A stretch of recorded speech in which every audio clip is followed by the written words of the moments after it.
ඔයාලගේ PC එකෙන් Android app සහ game run කරන්න පුළුවන් emulator එකක් තමයි අද මම මේ වීඩියෝ එකෙන් කතා කරන්නේ. එහෙනම් අද අපි යමු වීඩියෝ එකට. ඔයාලගේ PC එකේ web browser එක open කරගෙන ඔයාලා search bar එකේ type කරගන්න ඕන MSI App Player කියලා. එහෙම type කරගෙන ඔයාලා ඒක search කරගන්න ඕන. ඊට පස්සේ ඔයාලා මෙතන මේ පළවෙනියට තියෙන MSI App Player x BlueStacks කියන result එක ඔයාලා click කරගන්න ඕන. ඊට පස්සේ ඔයාලා මෙන්න මේ වගේ website එකකට load වෙනවා. ඊට පස්සේ ඔයාලා මෙතන මේ download කියන තැන click කරගන්න ඕන. ඊට පස්සේ ඔයාලා මෙතන මේ save කියන තැන click කරගන්න ඕන. දැන් ඔයාලට බලා ගන්න පුළුවන් MSI setup එක ඔයාලගේ PC එකට download වුණා. ඊට පස්සේ ඔයාලට බලා ගන්න පුළුවන් MSI App Player setup එක zip file එකක් විදිහට තමයි download වුනේ. ඔයාලා මේක extract කරගන්න මෙතන right click කරගන්න ඕන.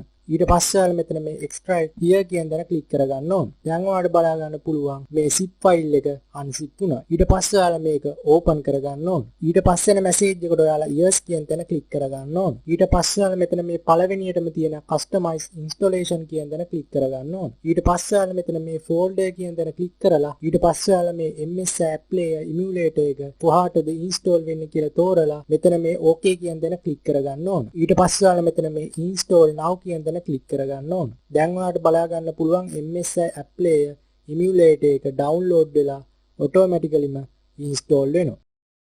දැන් ඔයාලට බලා ගන්න පුළුවන් MSI App Player එක open වෙනවා. ඔයාලට පුළුවන් මෙතන මේ sign in කියන තැන click කරලා Google Play Store එකට sign in වෙලා ඔයාලට ඕන Android app game run කරගන්න මේ emulator එකෙන්. මම මෙතන මේ later කියන තැන click කරගන්න.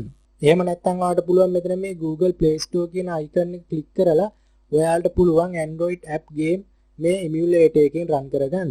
ඔයාලට මේ emulator එකෙන් Android app game run කරගන්න පුළුවන් වුණා නම් පල්ලෙහා comment section එකේ comment එකක් දාගෙන යන්න. ඔයාලා තාමත් මගේ YouTube channel එක subscribe කරලා නැත්නම් පල්ලෙහෙන් තියෙන subscribe button එකෙන් subscribe කරලා ඊට එහා පැත්තෙන් තියෙන bell icon එකත් all කරගත්තොත් තමයි මම මේ වගේ වීඩියෝ එකක් දාපු ගමන් ඔයාලට notification එකක් ගෙන්න ගන්න පුළුවන් වෙන්නේ. එහෙනම් අපි ඊළඟ වීඩියෝ එකෙන් ඉක්මනටම